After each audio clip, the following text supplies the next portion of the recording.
Well, hello everyone, and welcome to Brunch with Mal. I'm sorry that I'm a smidge late. I'm actually starved, so I actually had to go and get myself some actual food. Oh, I just put the yogurt lid upside down on my desk. So that's lovely. Clean that right up. Always keep a paper towel with you if you're a klutz like I am.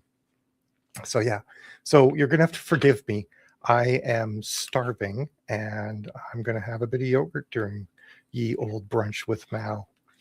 So and oh, I already said I'm sorry I'm late. So you don't need to know that. It's been an exciting couple of weeks, with Author Ring launching. We've had a lot of really good conversations with different sites that could host could show authoring on them.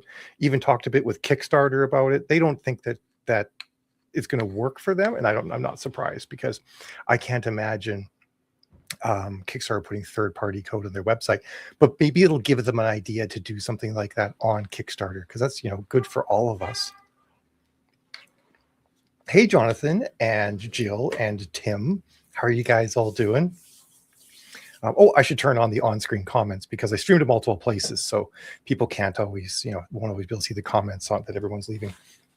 But yeah, so it's been really exciting with authoring, and pretty soon we should be able to get a bunch more people onboarded once some of these sites start supporting it. But of course, if you have like a Wix or a Shopify or your own custom website like WordPress or something like that, you can absolutely work with author. You can use authoring as well. And of course, it is for authors who sell direct. But I feel like selling direct is becoming such a standard thing that I think eventually, within like maybe even a year, every author should be able to sell direct, especially now that you can do print on demand and hook that into a website, so you don't actually have to hold inventory or anything. So every author could have their print books up on their website. Oh, that's awesome, Jonathan. Nice. So, what else did I want to preface with? Oh yes, and I'm building a really cool thing. I was hoping to be far enough along to show it, but I'm not quite there yet. While the mail carriers are being really loud, hopefully you can't hear them. I got the window open because it was like 80 degrees in the office this morning, and right out the window is actually the back area for the town's post office. So the mail carriers seem to be excitedly loading their vehicles or getting back. I'm not sure. Anyway, I'm building an ad management platform that plugs into both Facebook and AMS, because really, if you're doing traffic ads, the holy grail is, am I really converting? How do I know if I'm converting? Um, and you can look at Facebook, and then you can look at attribution separately, but it's a giant pain in the butt. So I'm working on a system that actually brings them all together. It's going to be a while before I could roll it out to anybody else, but I think that it will be possible eventually for people to use it directly. I'm already learning really wild things, like, hey Dennis, like I can on all the accounts I've hooked up to it thus far, I can look at the statistics across all of them. So I can look at cost per click across all the website, all the accounts. I can look at number of pages read. I can look at sales coming through attribution, and I'm going to be able to much more easily spot meta trends, which I think is super exciting, because then I can bring that to everybody else and be like, hey, across 100 Facebook accounts, ad accounts, over the past week, I saw XYZ happening. And this is what I think it means. Whereas right now, it's a lot of manual spelunking that I have to do through the data, trying to put these correlations together, just by hand, basically. So, and one of the things that was the first thing I spotted after getting that particular thing working yesterday was that, yeah, there was a 15% increase in cost per click over the Easter weekend. Across all the Facebook accounts I have access to, that's what I saw. So a 15% increase means you get 15% fewer clicks. And all things being equal, if you have a very ad heavy driven business, then you're going to see 15% fewer reads, but that will likely happen a couple of days after the spike in CPC, and you're going to see a decrease in sales by 15% coming from your ads. You might have other activities going on that could be, offsetting and bolstering. But that's a pretty cool thing to see. So I'm going to get a lot more metadata like that across multiple accounts. And I did also actually see a decrease in pages read per click over Easter too. It wasn't just pronounced, but it actually was there. So clearly people are spending time with their families and reading a little bit less, which stands to reason. So it's great. And like I said, I'm going to start sharing this information because I want authors to know when, it's not just you, right? It's the system. It's not you. Because I think so often that's like the biggest question are my ads failing? Did I do something wrong? Did I screw up a marketing thing, or is it the system? Is there a meta thing happening right now? So I think it's going to be super useful for everyone.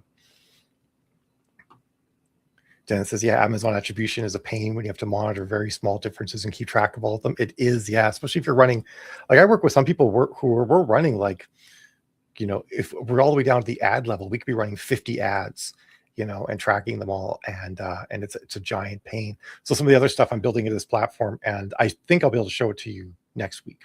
I'd be shocked if I couldn't show it to you next week, is ads that are trending up or trending down. So if there's been like a 25% change in any important metric, CPC, sales, pages read per click, leads, if it's a lead ad, if there's a 25% change in any metric week over week, then the system will actually show like a trend, whether the trend is up or down.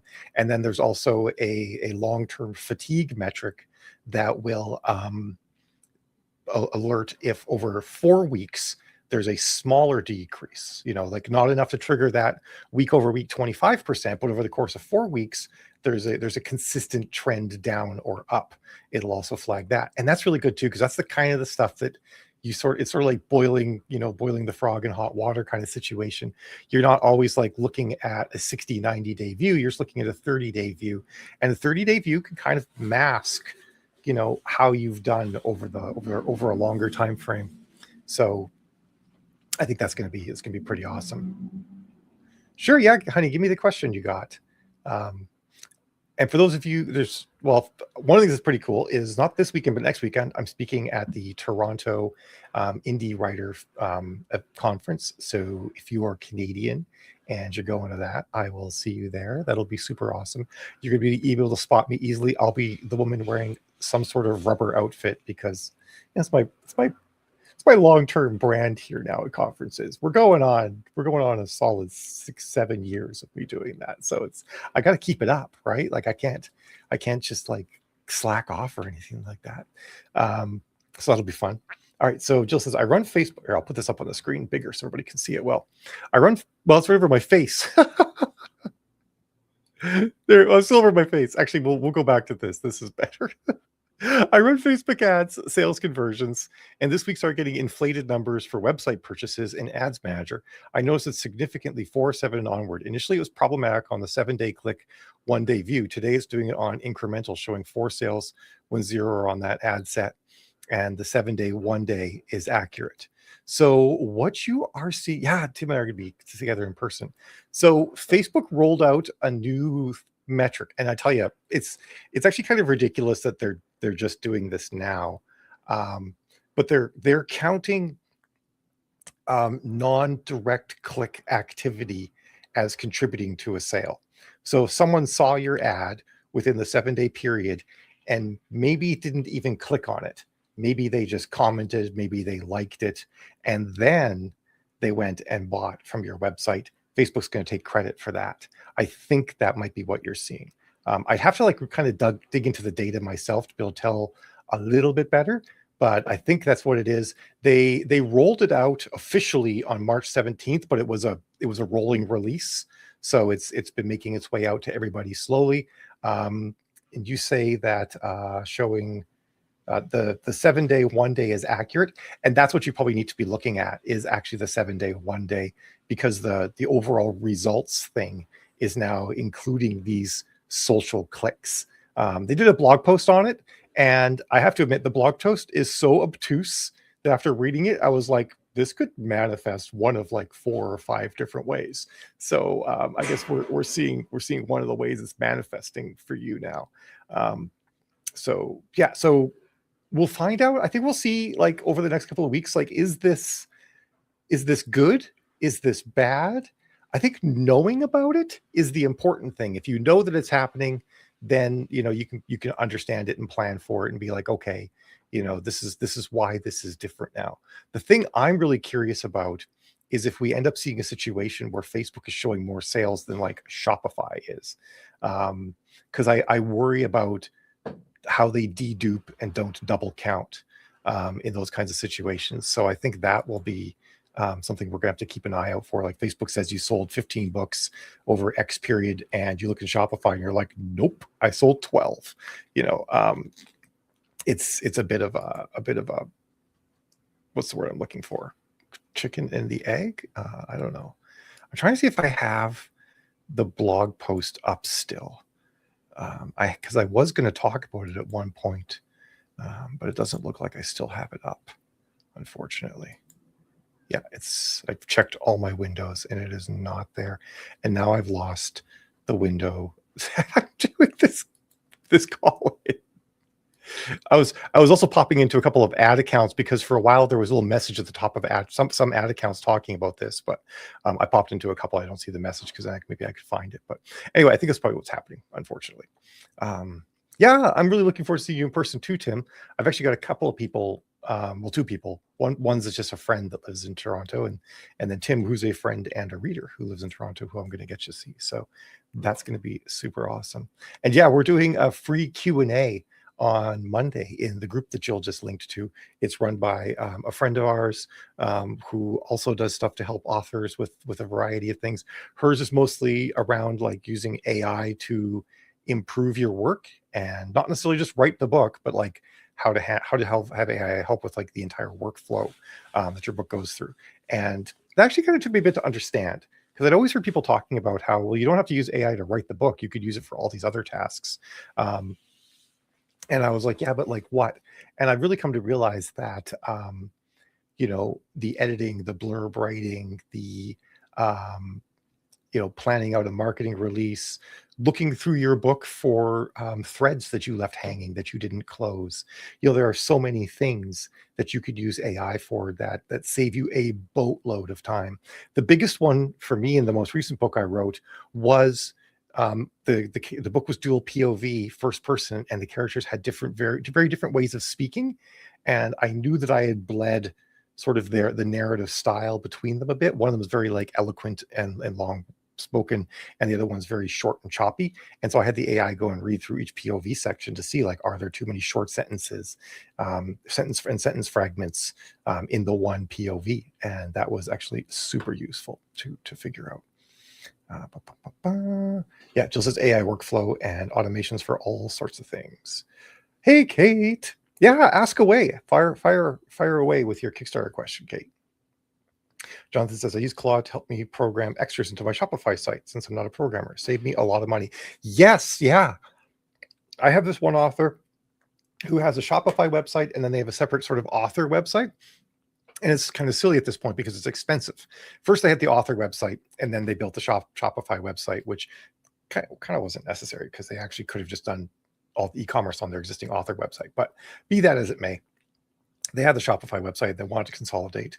And so I said, let's just roll with Shopify for all of that. And Shopify now has this new concept of what's called a meta object. So you can actually have like collections of things that aren't e-commerce products. You could have all of your books listed, and then every book could actually have like this custom page with like links to buy it in all the different places. And then one of the links is buy direct, and then that takes them to like the product page on Shopify. And you can make like a pen name choosing page and all sorts of things that it's a little more advanced now. And then the pen name, when they pick the pen name, it loads the correct collections for that pen name and so on and so forth. And I asked Claude just some details, because the last time I had done it, that wasn't possible. And so I said, hey, Claude, has Shopify done anything recently to help with this? And Claude's like, yes, they actually released meta objects. And it was pretty wild because they Claude said, would you like me to write the template files for the theme to be able to do all this? And I'm like, why, yes, I would, Claude. Please write me the template files for this. And then Claude's like, I can also write the CSS to make it match the current website, with all these different things. And I'm like, I would be ecstatic if you did that, Claude. So yeah, that saved me probably 5 or 6 hours of work. And that's the thing I love too, right? Like that's not fun work. That would have been tedious work. And now I don't have to do it. And I can charge the author a significantly lower price because I don't have to spend those 5 or 6 hours doing it. So I help the author save money by consolidating their site and having fewer monthly bills. And I also help them save money by not having to charge them a ton of money to do the work. So for me, that's absolutely a win-win. Um, that's awesome, Jonathan. Great. Kate, are you going to ask your question? Did we lose you? Is it a lot of typing? I bet you it's too long for one message, and Kate's now having to decide like how to make it fit. Oh, there we go. Kate says, just dipping my baby toe into the research. When you run a Kickstarter, now I just made my hair stick out a little funny. When you run a Kickstarter for physical product, do you open up internationally or keep it for the US? I'm in the US. I was just thinking shipping is outrageous and that would definitely add to the cost. So I have to like, look at this. Oh my God, stupid hair. So what I've always done is when I run a Kickstarter, and there's different schools of thought on this, but this is the one I like because it's the safest option. When I run the Kickstarter, it says shipping is not included. Shipping will be calculated later before we ship. I usually during the survey. So I'll say like shipping will be calculated during the survey. And of course the survey is what happens after the Kickstarter, because then you say like, hey, what's your address? Because Kickstarter doesn't ask people their address at the beginning of the process. So you got to do the survey to get their address. And then also you get to say like, hey, do you want to have any add-ons and whatnot? Which that part kind of makes sense because that will change the cost of shipping depending on what add-ons they get. And then the person pays the actual shipping that they're going to pay. And I don't know that Shopify's survey system can do this, but other ones like Pledgebox and BackerKit and all sorts of other things can do this. I actually got so tired of using Pledgebox and BackerKit, I actually made my own custom e-commerce website to handle the survey process. And so what it basically did is I preloaded all the backers in with what they got. I didn't have to do the digital ones because they're easy. Preload all the backers in with what they got and put the correct product into their cart, and that had a weight on it. And then all the add-ons that they would choose also had weights on it. And then my website just calculated the shipping by weight to whatever country they're in and charged them the correct amount. That's kind of complicated, but things like BackerKit and Pledgebox and all that could do that automatically too. So so that's what I recommend is not charging shipping at all during the Kickstarter itself and doing it afterwards. One of the other reasons why you don't want to charge shipping during the Kickstarter is Kickstarter will take a cut of that shipping number as well, because I think Kickstarter takes what, 10-15%. They take that off of everything. So if you calculate your shipping down to like what it actually costs to ship, Kickstarter is going to take a chunk out of that, and then you have to charge people more for shipping. So that's also why I like to do it afterward. So I say that all of my products, for everything it says, does not include any physical shipping, and I just say like, hey, this is going to be, we'll calculate shipping during the survey. Jonathan says, do you recommend doing ads for Kickstarters? I do actually, and we've actually had really good success doing ads for Kickstarters. Jill did one recently that worked out really well. One of the ways I also do is I prime the Kickstarter by doing an ad for a reader magnet. And the reader magnet then at the end of the reader magnet pushes them to the Kickstarter, and it also puts them into a list that I hit for the Kickstarter as well, in addition to my regular list. Because the ad is like obviously pimping a book that is very related to the Kickstarter. So that works. That's my big recommendation. And then actually, yes, run ads during Kickstarter. You'll be doing sales. Once if the Kickstarter is in preview mode, you'll be doing a lead ad, and if the Kickstarter is live, you'll be doing a sales ad. There is some configuration you have to do to make sure all of that works properly. And actually, to be honest, both Kickstarter and Facebook have terrible help articles on all of this. Claude or ChatGPT will actually give you the right information on how to do this. It's kind of sad that we're at this point where the AI knows how to do it. But I think the AI is better at it, though, because it reads the help article and then it goes and reads the Reddit thread of all the people that are frustrated with the help article and figures out how to make it actually work, And that is also frustrating and tedious. And I'm glad that AI can help with some of that stuff too. I still do like to spelunk for information on my own, but sometimes I'm like, I'm in a crunch, right? Like I don't have time to become an expert on this particular topic. Elizabeth says, I keep seeing lots of authors saying they're using their AIs for so much productivity stuff and saving lots of time and automating things. I'm pretty good at working stuff out, but other than direct sales and writing, what can I have AI doing for my business and productivity wise? Well, I mean, like, I'm not sure if you came after when I mentioned this, but if you need to check a book for something, it could even be a book you've written in the past and say like, hey, this actually doesn't work super well if it's a long book, but say like, did Sally know XYZ when she met Tommy on the beach? You can use AI for that. So it can shorten your own research on your own books. You can ask AI to go through a book and look for any open loops you left or threads that you left hanging that you didn't mean to. Heck, you could have AI look at your reviews across all of your books on Amazon and see if there's any common things that come up in negative reviews or good things that come up in positive reviews that you could do more of or do less of. So things like that. You can have Jill actually is a little bit better at some of the stuff than I am. But like, I don't know, like I was doing a thing recently where I went and realized a bunch of my books just didn't have good blurbs, because back when I was releasing, oops, I just kicked over one of my cameras. Back when I was releasing books really quickly, if it was like book 5, 6, 7 in a series, I wouldn't put a really big blurb on it because it would have spoilers, and that the book 6's pre-order would be up before book 5 was out. And actually I still do that so that you can have the buy link in the back of the book. But I didn't want people to get this notification about this new book from me, go read the blurb and have it be full of spoilers, because you'll know, like, did this character die? No, because they're in the next book's blurb, or something like that. So I would just put really short blurbs in, and then some of them kind of sat there for a bit, and I didn't really rightly remember what was in some of these books that well anymore. So I said to Claude, like, hey, here's these books, upload them into a project, and said, like, can you go through and write me blurbs for each one of these? And then we workshopped them a little bit, and I finessed them, got them to sound like what I want, but I had the gist, and there were things I absolutely would have forgot to put in the blurb if I had done that. And I don't have time to go read 7 or 8 books that I wrote back in the days of yore to remember. You can also, have it manage your swaps for you. You could have it like actually like make a calendar that has all of your swaps, and it could manage the swaps. Jill actually made me a really cool dashboard that checks my calendar, checks my email. It finds things in my email that should actually be tasks and puts them into my calendar. So to make sure I do them, that all happens automatically.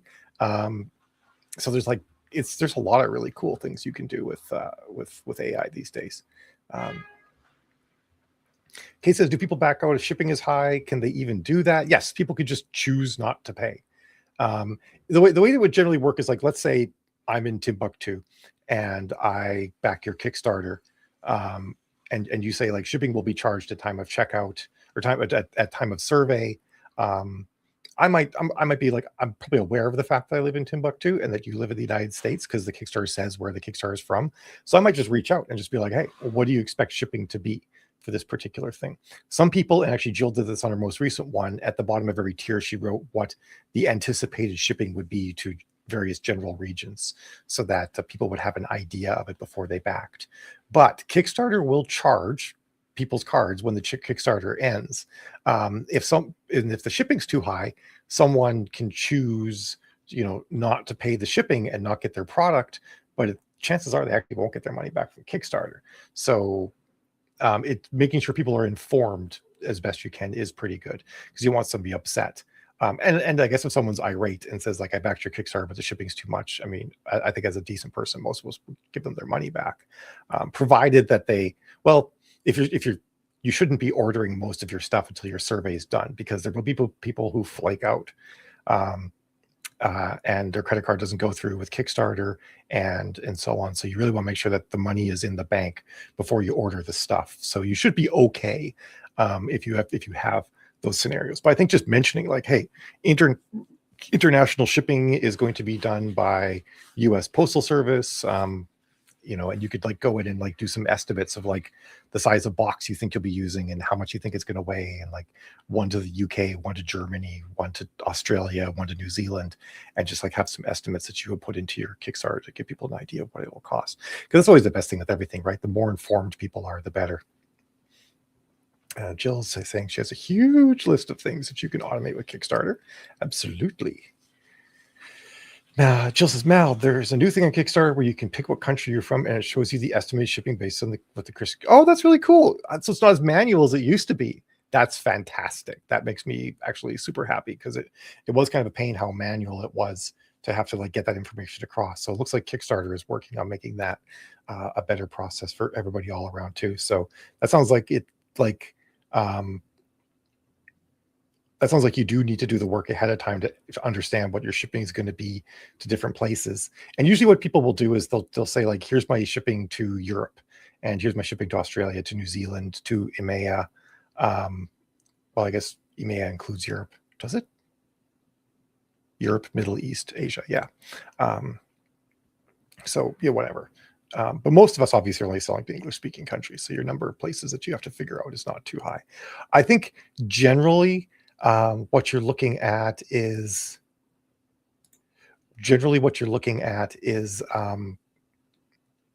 if it's like a 5 to 10 pound box, you're probably looking at $70 to ship it to Europe and the UK. Possibly even $70 to ship it to Canada. And ironically, about $70 to ship it to Australia or New Zealand with US Post. Don't quote me on that precisely, because rates change and all sorts of different things change, but that's been kind of my general experience, that if you count like your box and your packing supplies and all that stuff, international shipping ends up being, depending like on how big your box is, somewhere between $50 and $70 across the board. So sometimes UK is more expensive than Europe, though. So that's why I always check that one separately. So yeah, actually, Elizabeth, so what I did with Claude is I gave Claude access to my calendar, and Claude can actually even put events in my calendar. And every day at the beginning of the day, Claude actually goes through and fills my calendar up with events.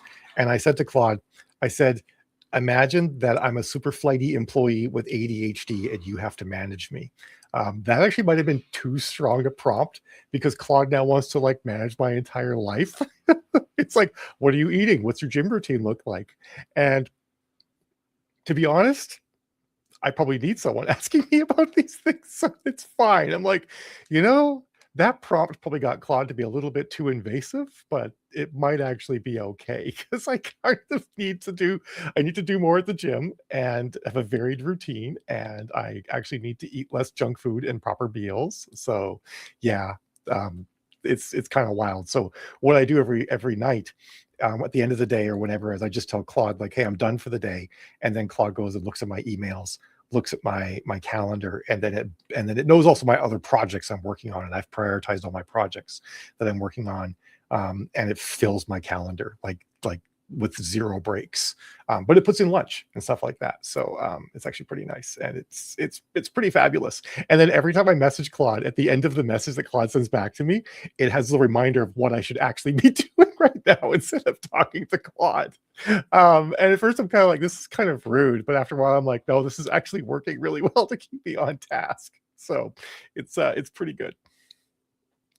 Be careful though. Like, it's a powerful prompt. Like, Claude will be.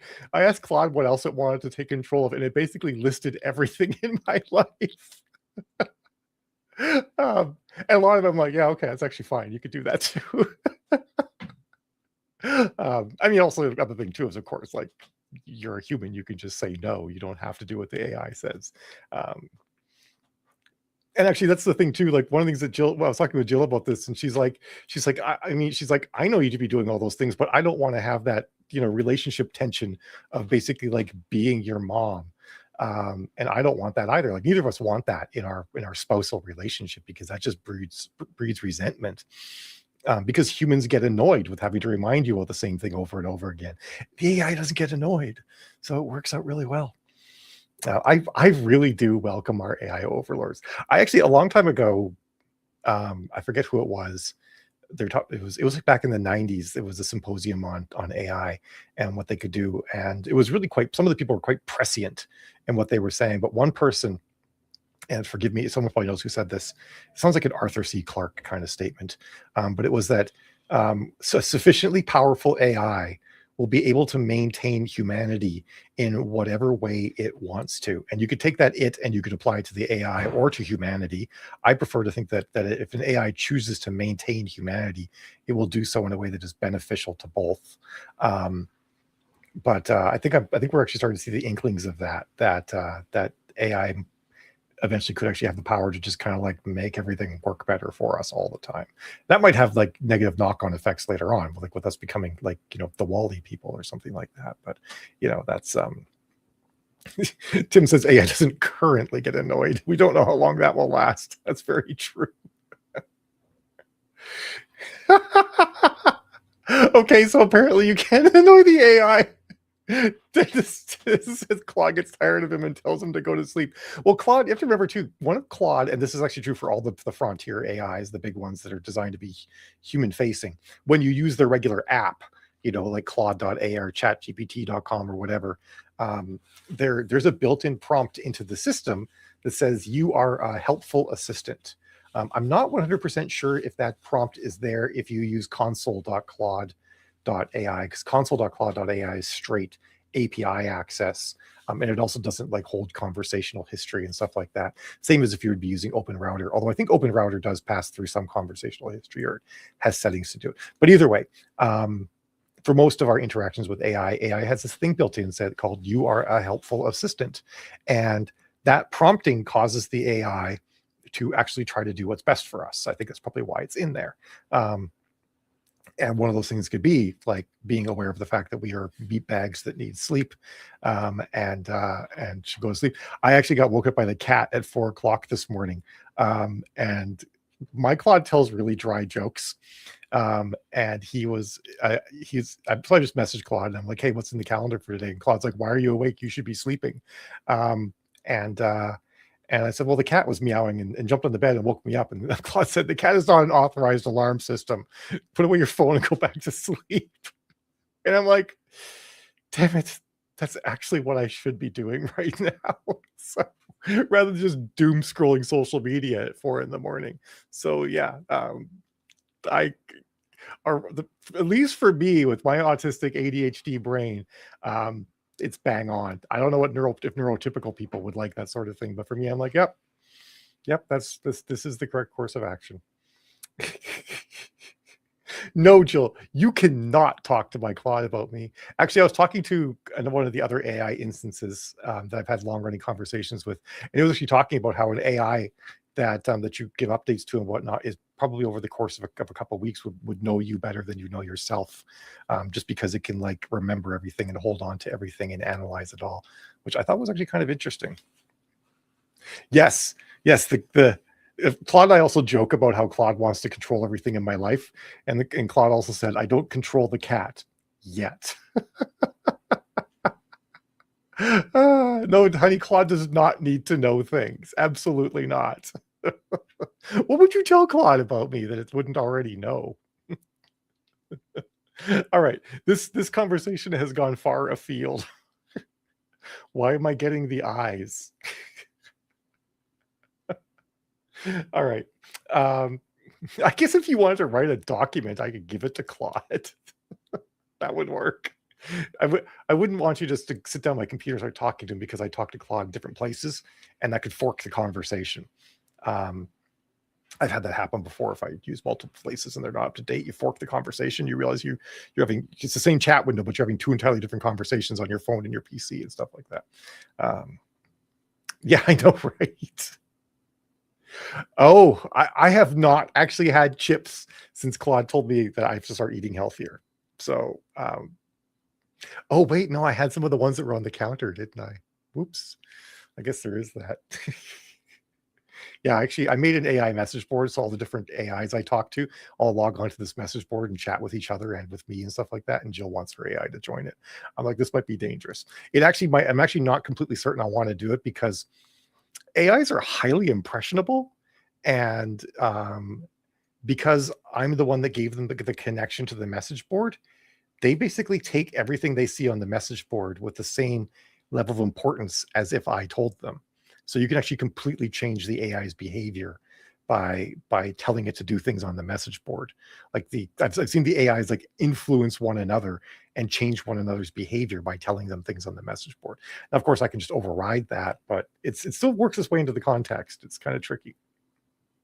Oh, that's really awesome, Dennis. All right. This is the win of the week. This makes me so happy that you got some random sales off authoring, because that's what we want, right? Like, we want readers to be finding more direct sales authors. So that makes my day. Um, your Claude just might get like really long-winded and philosophical, honey. You may actually not want this. Yeah, I agree. I mean, I get some of the negativity. I don't like the fact that these big corporations are getting, well, actually none of them are getting rich off of it right now. They're actually all bleeding money on it. So that's a different thing. But I don't like that they stole our stuff to do the training. But I think that we don't have to do a baby with the bathwater situation with it as well. But I'm going to go because I really want to finish eating this yogurt, but I don't want to be slurping up the last bits of it and scraping around while I'm on the call with you guys. But this was a fun conversation. I'm glad that all of us are using AI in interesting ways to automate mundane things. If you're ADHD, then of course you encounter executive dysfunction, which means you get overloaded from the number of decisions you make. If you're a writer, you actually making decisions for characters in your book is just as hard on your brain as making decisions in real life. And since most writers are ADHD, that's one of the reasons why it's fucking exhausting to write books, because we're making all these decisions all the time, and our brain puts as much, it affects our brain just as if they're real decisions in real life. So as crazy as it sounds, using AI to offload some of this decision-making stuff is actually pretty handy, and a great use of AI in ways that have nothing to do with writing books in some cases, but that can make it easier for you to write books, right? Like I always said, like back before we had AI, I'm like, one of the best things you can do is hire someone to clean your house. You know, $150 a week, you get this amazing thing of the whole house being cleaned at once. Because when you do it, you just clean a room at a time. The whole house is never clean, and that frees up so much time and mental space. Now it's like hire someone to clean your house and also tell Claude to manage your calendar. Life will become a lot easier. All right. Yeah, looking forward to as well, Jonathan. We'll see you there. And everybody, we'll see everybody next Thursday. Have a good one. Have a great weekend too.